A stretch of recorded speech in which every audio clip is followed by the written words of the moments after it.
يا مقلب القلوب ثبت قلبي على دينك. Yang kedua, hadis ini mutawatir di seluruh perawi hadis meriwayatkan, dan ini sangat populer ketika mau memberangkatkan jenazah. Biasanya ini kita dengar, biasanya yang menyampaikan itu biasanya Pak Mudin biasanya.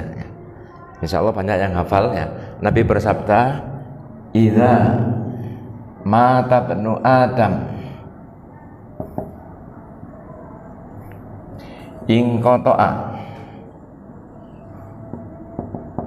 amaluhu illa min salas."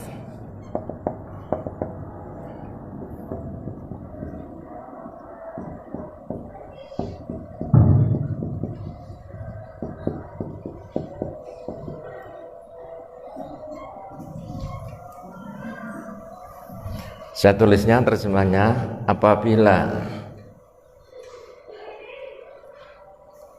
telah meninggal dunia, telah mati manusia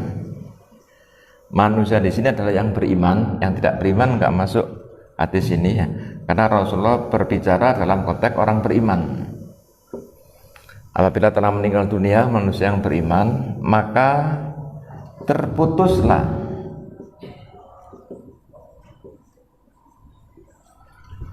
segala amalannya atau aktivitasnya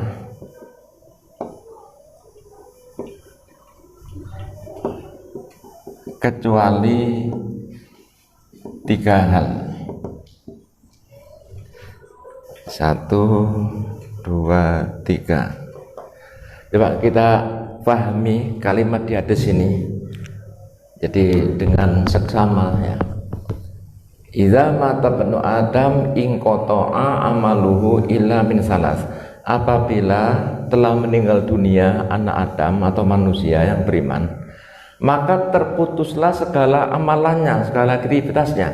Berarti mati itu untuk memutus amalan.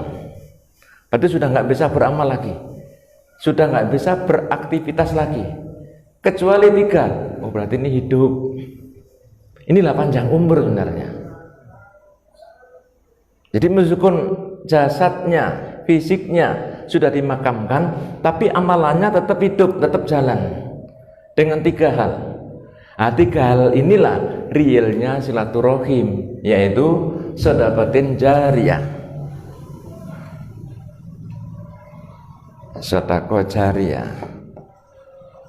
Yang kedua, aw ilmin yantafa'u bi, ilmu yang bermanfaat atau nasihat. Dan yang ketiga, wa waladin soleh, walad. Ini walad ini beda dengan bani, bin atau ibnu ya. Kalau bani, bin, ibnu itu anak kandung, tapi kalau walad tidak harus kandung, bisa anak kandung, anak angkat, anak asuh, anak buah, karyawan. Nah, itu masuk sini. Anak yang soleh. Nah, sebenarnya 3 hal inilah sebenarnya real dari silaturahim, wujud dari silaturahim. Dengan sedekah akan terhubung kasih sayang. Dengan memberikan nasihat terhubung kasih sayang.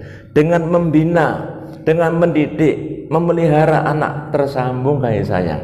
Ini yang memanjangkan umur. Jadi jasadnya sudah ditetapkan oleh Allah mati umur 50, tapi karena dia itu melakukan ini silaturahim 3 hal ini, dia tetap hidup amalannya, mendapatkan jariyah, dia masih hidup. Itu yang dikatakan silaturahim itu bisa panjang umur. Coba kalau ketika kita sedekah pada siapapun ya, maka akan terhubung kasih sayang, itu pasti. Kemudian ada teman atau saudara punya masalah, kemudian curhat, kita kasih nasihat, dia senang dilaksanakan nasihat kita, kemudian kita meninggal dunia, meskipun meninggal dunia, karena nasihat kita digunakan, maka tetap mendapatkan jariah, mengalir amalan. Itulah panjang umur. Udah mendidik anak, baik anak kandung, anak asuh, anak buah, karyawan, ya, dan sebagainya. Jadi pernah dibina, dibimbing, diopeni, dipelihara. Kemudian yang mengopeni, yang memelihara meninggal dunia, meskipun sang anak tadi tidak mendoakan secara khusus, tetap mendapatkan pahala. Inilah panjang umur. Jadi kata-kata wawaladin sholih yad'ulah, apa itu yad'u? Yad'u itu fi'il mudhari, ya, dari kata-kata da'a, yad'u du'aan. Da'a itu artinya apa? Da'a. Coba buka, kita cari vocabnya di surat 41 ayat 33. Kita cari vocab saja, nggak bahas saat itu, tapi kita cari perbenaran kata di surat 41:33. Waman asanu qaulan mimman da'a ilallah. Siapakah yang lebih baik perkataannya daripada orang yang menyeru. Nah, da'a itu menyeru, telah menyeru, ya da'u sedang atau akan menyeru. Jadi menyeru. Nah, berarti di sini adalah kemudian penyeru namanya apa? Isim fa'ilnya da'i. Da'i itu penyeru, mubalik, penyampai kan. Nah, itu. Jadi anak di sini, ya, anak di sini bisa anak kandung, bisa anak angkat, bisa anak buah yang dulu pernah dibina. Artinya ada sambung seruan. Meskipun tidak mendoakan secara khusus, maka orang tadi mendapatkan jariah dari pahala. Makanya dia itu bisa hakikatnya dia hidup seakan-akan masih beramal. Untuk masalah doa ini tidak hanya anak kandungnya yang bisa sampai kepada meninggal dunia, siapapun yang beriman, asalkan doa untuk memintakan ampunan.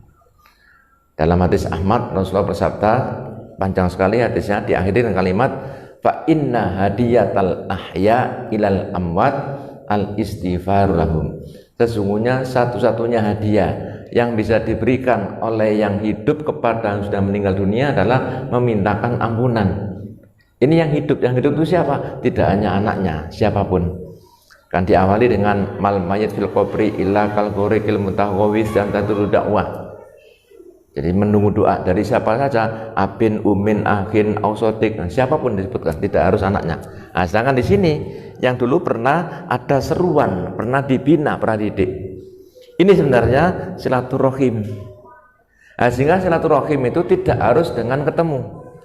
Contoh sederhana gini, ada teman kita, saudara kita kesulitan, kemudian besoknya kita nggak datang ke rumahnya, kita WA. Sudah saya kirim, lihat rekening sampean. Nah, itulah silaturahim. Jadi tidak harus datang. Akhirnya apa yang dikirim itu, wah baik sekali, tersambung kasih sayang. Jadi bukan bertemunya. Selama ini kan reuni hura-hura silaturahim, padahal hura-hura. Itu. Ya bukan itu, silaturahim adalah menyambung kasih sayang yang tadinya enggak tersambung jadi tersambung. Dengan apa? Dengan 3 hal ini. Nah, kemudian kita coba konsentrasikan pada sodako. Sodako di sini, ya, sodako di sini sedekah atau sodako.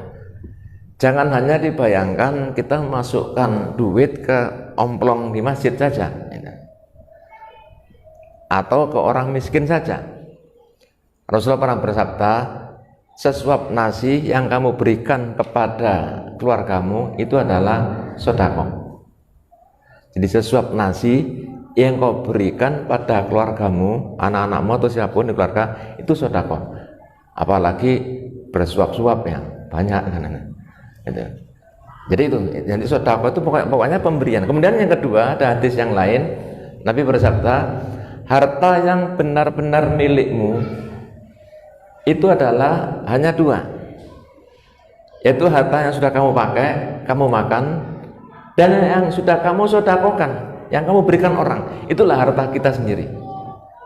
Yang belum kita berikan, yang masih kita simpan di rekening, belum tentu milik kita. Ya, belum tentu milik kita. Udah, ini hendaknya kita pegang 2 hal ini.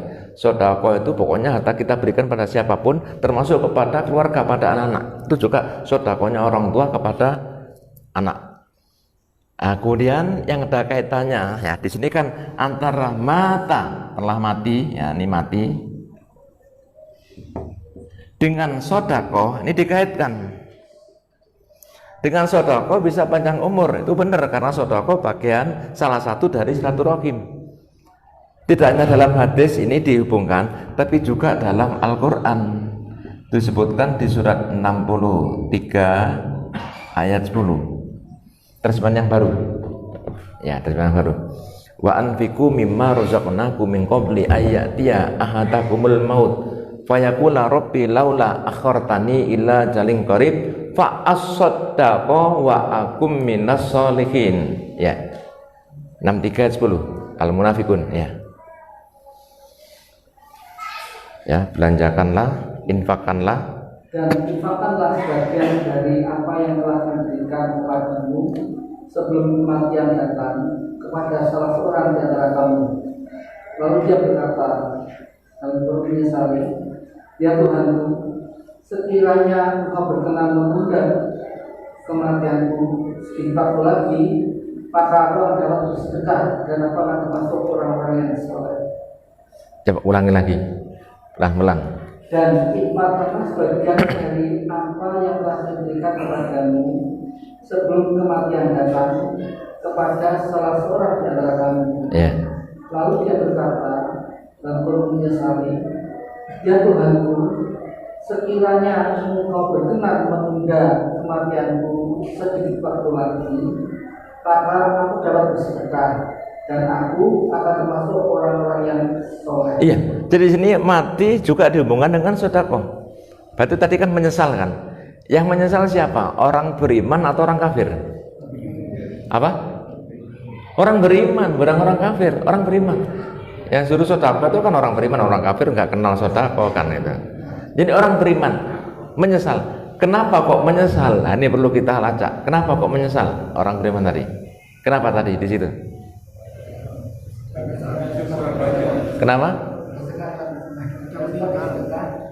Kenapa? Bukan itu. Menyesal itu dikarenakan ketika dia meninggal dunia masih menyisakan harta, sehingga hartanya jadi harta waris. Itu sebenarnya. Ini nggak pernah dibahas di pengajian. Makanya sekarang ini kita bahas. Idealnya pesan di surat ini 63 ayat 10, semestinya idealnya orang beriman, orang Islam ketika dia meninggal dunia sudah habis hartanya, sehingga jadi hartanya sendiri kan. Tadi kan harta milik kita itu adalah harta yang kita pakai dan kita berikan.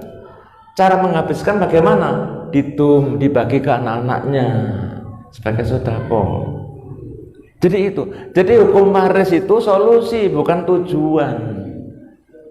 Solusi apa? Solusi apabila yang meninggal dunia tadi punya harta, belum sempat ngedum, belum sempat bagi-bagikan hartanya, belum sempat memberikan kepada anak-anaknya, sehingga berlakulah hukum waris. Kalau sudah jadi harta waris, yang meninggal dunia sudah nggak dapat pahala. Dia menyesal seperti itu tadi itu. Robbi laula akhartani ila ajalin qarib. Ya Tuhanku, kenapa tidak Engkau untuk sejenak saja?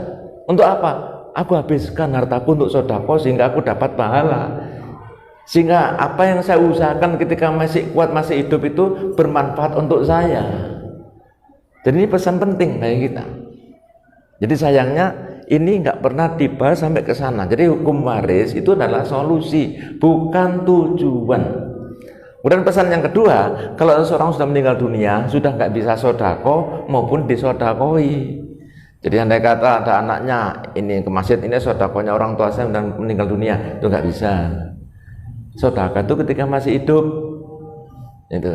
Tapi orang tuanya dapat pahala karena kesolehan si anak, bukan nominal yang disodakahkan. Nominal itu untuk anaknya pahalanya.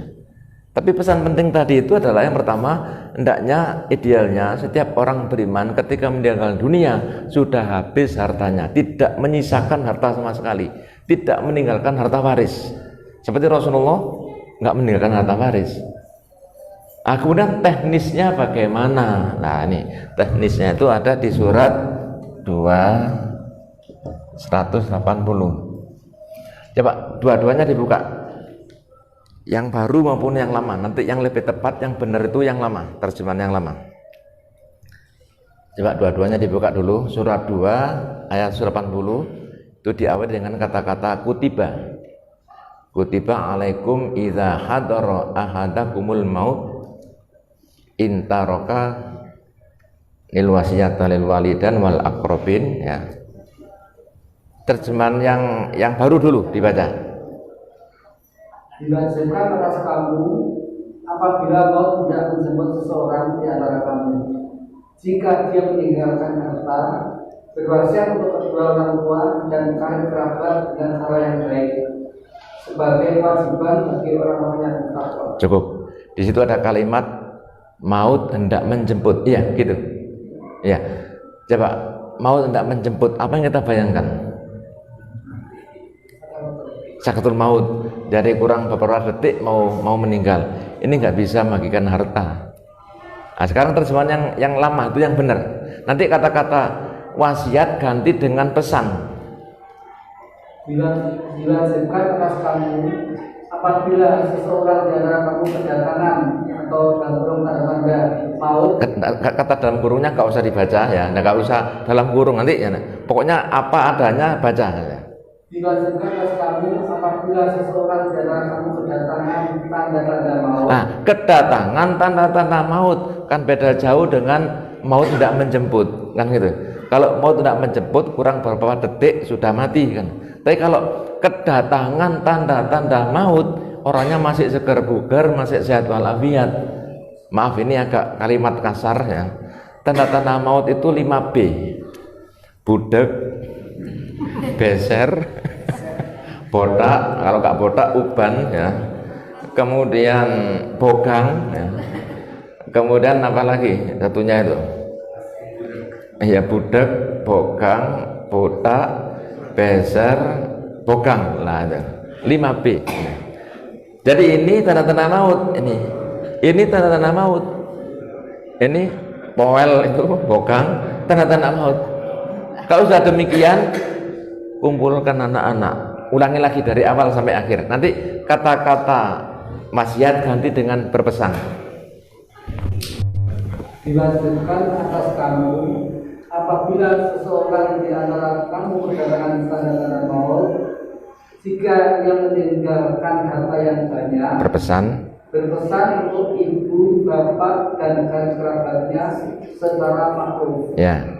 Ini adalah kewajiban atas orang-orang yang bertakwa. Wajib atau sunnah itu? Wajib, tapi sayangnya ayat ini jarang diangkat di pengajian. Akrobin dari kata korib, dekat. Orang yang paling dekat dengan seorang itu siapa? Kalau nggak orang tua, anak. Makanya di situ orang tua dan akrobin, anak. Jadi kalau sudah kedatangan tanda-tanda maut, ya hadirkan anak-anak, laki-laki, perempuan. Bilang, nah, sudah ini harta rumah ini, rumah di sana, tanah, sebagainya. Ini milikmu semua. Bagi rata laki-laki, perempuan sama. Karena ini pemberian, bukan harta waris. Kalau harta waris harus mengikuti aturan hukum waris. Bahkan ini bisa fleksibel. Fleksibelnya gimana? Tergantung orang tua. Bisa melihat status sosial anak. Anak laki-lakinya sudah hidup mapan, anak perempuannya belum mapan. Bisa lebih banyak pemberiannya kepada anak perempuannya ketimbang laki-laki. Ini suka-suka karena pemberian. Kita katakan hibah itu pemberian. Nah, kemudian dengan klausul catatan, selagi saya masih hidup sebagai orang tuamu, ya tak urusi dewe dhisik, tapi iki tek mu kabeh. Punyamu semuanya. Kalau ada menghasilkan satu rumah untuk kos-kosan misalnya, kan menghasilkan. Ini tak makannya sendiri. Loh, kok bisa demikian? Bisa. Kenapa? Kita hadirkan hadis gini, harta milik anak orang tua itu berhak, sedangkan harta milik orang tua anak nggak berhak. Contoh begini, andai kata ada orang tua mengambil duitnya anak tanpa sepengetahuan anak, itu halal, sah, nggak dosa. Jangankan hartanya, nyawanya itu milik orang tua. Itu penjelasan hadis semacam itu. Tapi sebaliknya, kalau ada anak mengambil duitnya orang tua tanpa sepengetahuan orang tua, itu namanya mencuri. Nah, jadi caranya tadi itu dibagikan, nah. Jadi dibagikan mungkin sama rata, nggak masalah, atau orang tua melihat status sosial, sehingga harta tadi itu bermanfaat untuk dirinya karena sudah disedekahkan, sehingga dia nggak sia-sia mencari ketika masih kuat-kuatnya hidup itu dikumpulkan hartanya, itu nggak sia-sia untuk dirinya, semuanya untuk sodako, untuk sodako.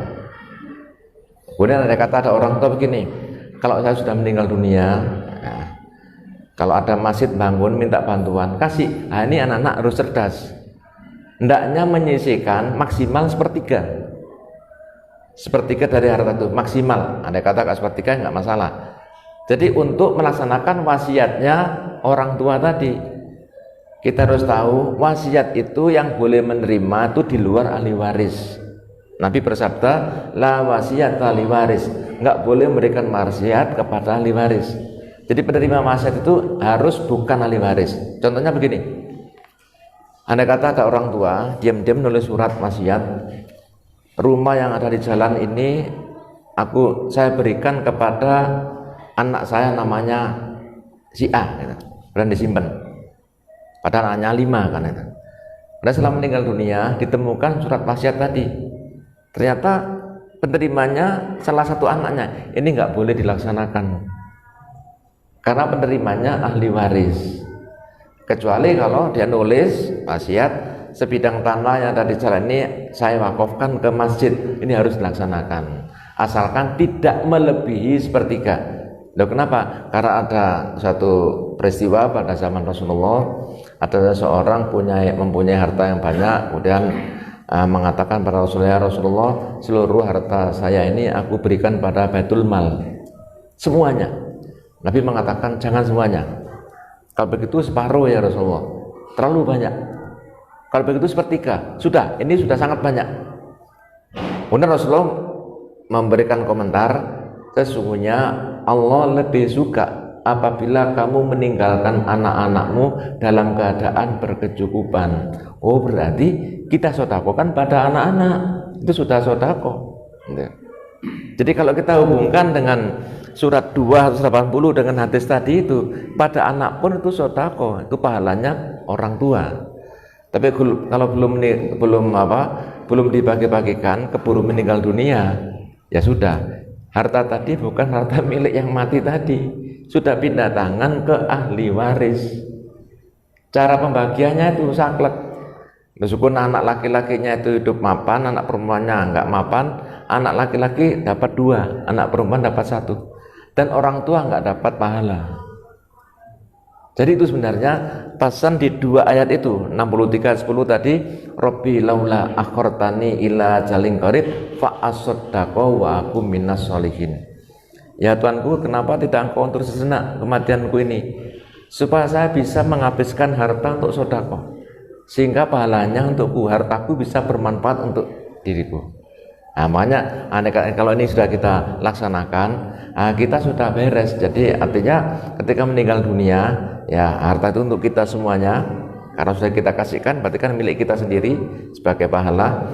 Yang kedua, kita tidak menyulitkan yang kita tinggalkan. Karena ngitung hukum waris, pembagian waris itu rumit, seperti membuat balance sheet, membuat neraca. Salah posting satu saja harus ngulang dari awal. Ya, makanya harus transparan, harus jujur, harus objektif. Nah, itu nggak boleh ada yang disembunyikan. Tapi bagi kita, setelah kita mengetahui ini, kita nanti jangan meninggalkan harta waris karena merugikan diri kita. Ya, kita kasihkan aja. Nah, waktu kita masih awal pernikahan, kita punya anak masih kecil, itu saja kan sudah mengatakan, sebenarnya saya bekerja ini kan untuk anak saya. Nah, kenapa ini sudah terkumpul nggak langsung dikasihkan aja kan? Tapi dengan klausul semacam tadi itu. Tapi begini, ini teknis ya. Setelah dibilang pada anak-anak, jadi ini milikmu semua. Ya sementara, maaf kalau ada notaris ya. Jadi sementara jangan dinotariskan dulu selagi orang tua masih ada, selagi kita masih ada. Ya cukup informal saja, asalkan semuanya hadir. Nah, kenapa? Ya, karena zaman sekarang itu orang namanya punya hati, hati itu kan bisa bolak-balik. Ya mengalibal qulub sampai qalbiyalah ini kan gitu ya. Ini ada satu kejadian ya.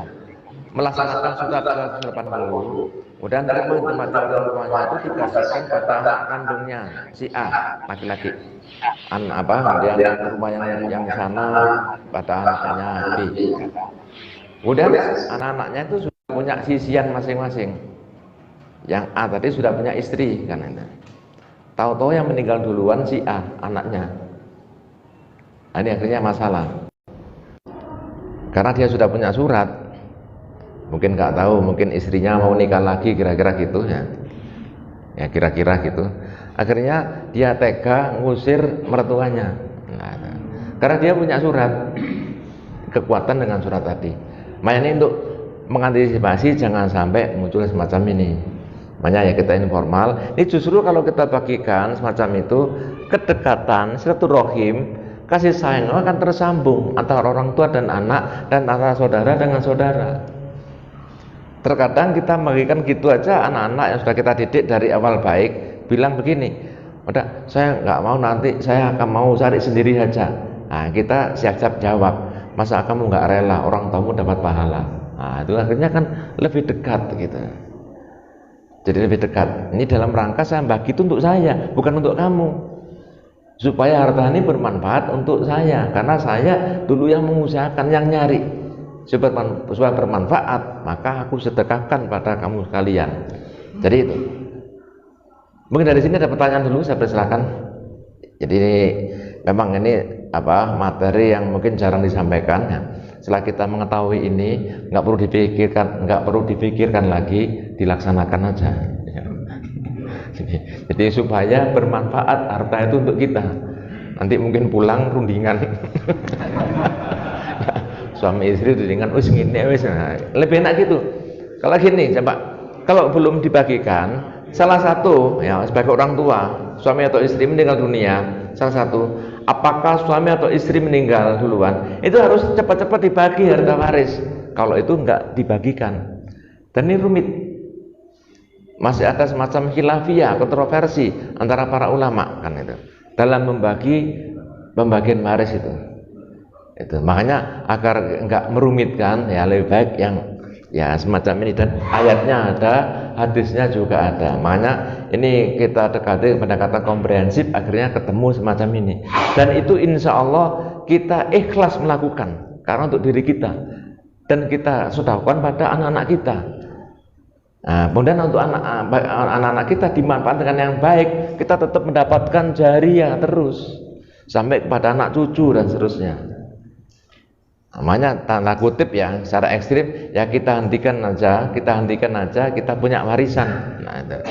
Mulai dari kita awali kita sendiri, kemudian anak kita, cucu kita dan sebagainya, supaya ya semua keluarga kita mendapatkan dari harta yang diusahakan itu. Nah, kemudian yang kedua, ilmu yang bermanfaat. Nah, bermanfaat tidak hanya didominasi oleh guru atau dosen atau ustadz saja, siapapun yang memberikan nasihat. Nasihat itu isinya ilmu. Jadi ada seorang yang curhat, kemudian kita kasih nasihat, kemudian dia pakai, maka tetap kita akan mendapatkan jariah, pahala. Sehingga itu dikatakan sebenarnya panjang umur. Jadi panjang umur, termasuk juga bahwa waladin soleh ya daulah yang sudah saya sampaikan tadi, pernah mendidik, membina atau siapapun, ya, tidak harus anak kandung ya. Nah, tapi kemudian pembinaan pendidikan itu akan menjadikan baik bagi yang kita asuh, maka kita pun mendapatkan. Coba terjemahan yang baru ya, surat 4:85. May yashfa' syafa'atan hasanatan yakul lahu nasibum minha. Ya. Karena siapa memberi pertolongan dengan pertolongan yang baik, niscaya dia akan memperoleh bagian dari pahala. Iya. Barang siapa memberikan pertolongan membantu, membina, mendidik, ngopeni dan sebagainya, melihara pada hal yang baik, maka dia tetap mendapatkan pahala atas bantuannya, atas pemeliharaannya, atas pembinaannya itu. Meskipun yang tadi yang pernah membantu itu sudah meninggal dunia, tetap mendapatkan jariah. Makanya 3 hal inilah yang yang merupakan real dari silaturahim. Jadi silaturahim ya perlu ya malam ini kita rubah mindset kita. Jadi pemahaman kita tentang silaturahim ternyata realnya itu adalah ini, teknisnya itu bisa macam-macam, diantaranya berkunjung itu teknis, bukan realnya. Kemudian kita bertemu dan sebagainya. Tapi tidak harus berkunjung, tidak harus bertemu, bisa tersambung kasih sayang. Makanya seperti dalam surat 13 ayat 21 dan 23. Coba kita buka di surat 321, wallazina yasiluna ma amarallahu bihi ayyusala. Ya. Dan orang-orang yang menghubungkan apa yang diperintahkan Allah agar dihubungkan. Iya, berarti silaturahim ini dihubungkan, hubung apa? Kasih sayang. Realnya apa? 3 ini. Maka dia akan mendapatkan ayat 23-nya. Jannatu 'adn yadkhulunaha wa man shala min abaihim wa azwajihim wa dzurriyyatihim wal malaikatu yadkhuluna min kulli bab. Ya. Yaitu surga-surga adn. Mereka masuk ke dalamnya bersama dengan orang yang saleh dari nenek moyangnya, pasangan-pasangannya dan anak cucunya. Sedang para malaikat masuk ke tempat-tempat mereka dari semua pintu. Iya, diantaranya dengan silaturahim ini. Tapi silaturahim yang 3 hal ini. Jadi bukan ketemu di WA ya. SMP, SMA, kemudian reuni kita kasih judul silaturahim, tapi hura-hura, bukan itu silaturahim itu. Jadi silaturahim itu ya ini. Ada pertanyaan sampai silakan kalau ada pertanyaan untuk masalah ini. Ya, monggo. Kalau seandainya harta yang diwariskan tadi sebagian itu kesepakatan anak, kemudian atau diwariskan atau diberikan. Nah, itu harus kita. Tapi belum pesan, belum dibagi. Oh ya, waris ya. Sebagian diwakafkan, katakan untuk masjid atau atas nama atas nama anak tadi. Oh ya, itu suka-suka. Setelah tapi dibagi sesuai dengan aturan waris dulu. Jadi surat 4 ayat 11 sampai 14. Jadi gini. Anak laki-laki dapat 2, anak perempuan dapat 1 tanpa kemudian status sosial. Nah, kalau sudah dimiliki masing-masing, kemudian rembukan, udah dikumpulno hartane, dikumpulkan untuk diwakafkan, itu pahalanya untuk anak-anak ini. Enggak. Orang tua dapat karena kesolehan si anak, bukan dapat nominalnya. Karena sudah jelas, Robbi laula akhortani ila jalin qarib fa as-saddaqah wa kum minas sholihin. Beda dengan batal haji. Mumpung belum ditanya ya, saya angkat batal haji atau umroh. Maksud saya itu tadi kan dibagikan dulu, Pak. Ya, artinya diwaris dulu. Iya. Nah, kalau umpamanya dibalik, ini diwakafkan sekian, sisanya kita bagi. Dibagi gimana? Artinya Diwakafkan itu kan itu wasiat orang tua maksudnya. ya kita sepakat. Enggak, dibagi dulu. Itu aturan di sini. Masa diwakafkan nanti setelah masing-masing sudah jelas menerima berapa bagian, baru udah sakurun sakmene diwakafkan. Nah, itu pahalanya untuk anak-anak. Orang tua tidak mendapatkan pahala dari nominal harta tadi, tapi dapat pahala karena kesolehan si anak. Makanya itu kan nggak dapat maksimal, igur masih. Apa igur itu? Rugi. Makanya lebih baik pakai 6310 sama 2 atau 80. Jadi untuk kita, dan itu insya Allah kita ikhlas karena kan untuk anak-anak kan gitu. Teknisnya semacam tadi itu. Tetap kita masih hidup kita pegang, kita urus. Tapi ini adalah milik anak-anak sudah. Sehingga ketika kita meninggal dunia sudah nggak ada harta yang dibagi lagi. Lebih enak begitu. dan pahala untuk kita. Kemudian masalah batal haji atau batal umroh, ada tiga pendapat. Yang pertama diriwayatkan oleh Tirmidzi, ya, suatu ketika ada seseorang ketika haji, dia menyebut nama seseorang, labbaik Allahumma hajjan an Subruma. Ya Allah, telah aku terima panggilanmu berhaji untuk Subruma. Nabi mendengar langsung orang tadi tegur, siapa Subruma itu? Teman saya, saudara saya Rasulullah, saya hajikan. Kemudian Nabi bertanya, kamu sudah haji? Belum. Kamu haji dulu baru mengajikan. Nah, ini hadis Tirmidzi. Jadi menurut pendapat yang pertama bisa, karena Rasulullah menyebutkan amalan khusus yaitu batal haji, masalah haji. Jadi asalkan orang yang sudah haji. Yang kedua, di Bukhari ada seorang pemuda mendatangi Nabi, tanya, ya Rasulullah, apakah bisa saya menghajikan orang tua saya? Karena ketika masih hidup ingin haji tapi nggak kesampaian, kemudian meninggal dunia. Kemudian Nabi menjawab dengan syarat diplomatis, bagaimana Anda kata orang tuamu punya hutang? Apakah kamu nggak menyaurkan? Nah, pendapat yang kedua, bisa dihajikan asalkan anaknya sendiri yang sudah haji. Nah, sedangkan pendapat yang ketiga tidak bisa. Meskipun hadis ini sahih, tapi matannya menurut pendapat yang ketiga ini, matannya redaksinya dianggap bertentangan dengan surat 53, ya Pak. 53 ayat 38 sampai 39.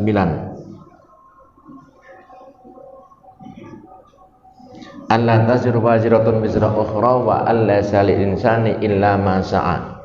Ya.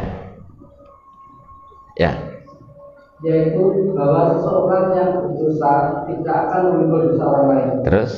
Dan bahwa manusia hanya memperoleh apa yang telah diusahakannya. Hanya memperoleh apa yang diusahakannya ketika hidup, kan gitu. Jadi menurut pendapat yang ketiga nggak bisa, meskipun hadis tadi itu sahih secara riwayatan perawi, tapi matannya dianggap oleh pendapat yang ketiga itu lemah atau dhaif karena bertentangan dengan ayat ini. Dan juga dianggap bertentangan juga dengan hadis yang mutawatir ini. Idza mata ibnu Adam in qata'a amaluhu. Kalau sudah meninggal dunia anak Adam sudah selesai, sudah putus kecuali tiga. Di sini nggak ada haji, kan gitu. Wallahu alam. Jadi ini silakan pilih dari tiga pendapat itu untuk masalah khusus untuk batal haji atau batal umroh. Tapi untuk sedekah jelas ini bertentangan, dijelaskan langsung di surat 63 ayat 10. Mungkin saya kira itu dulu. Insyaallah akan datang kita bahas masalah konsep tentang takdir, yang nanti kita hadirkan pendekatan al-insan juga pendekatan Anas. Ya, mungkin untuk malam ini kita cukupkan sekian dulu. Kita akhiri dengan bacaan tasbih. Subhanakallahumma bihamdika asyhadu an la ilaha illa anta astaghfiruka wa atubu ilaik. Wassalamualaikum warahmatullahi wabarakatuh. Ya muqallibal qulub thabbit qulubana ala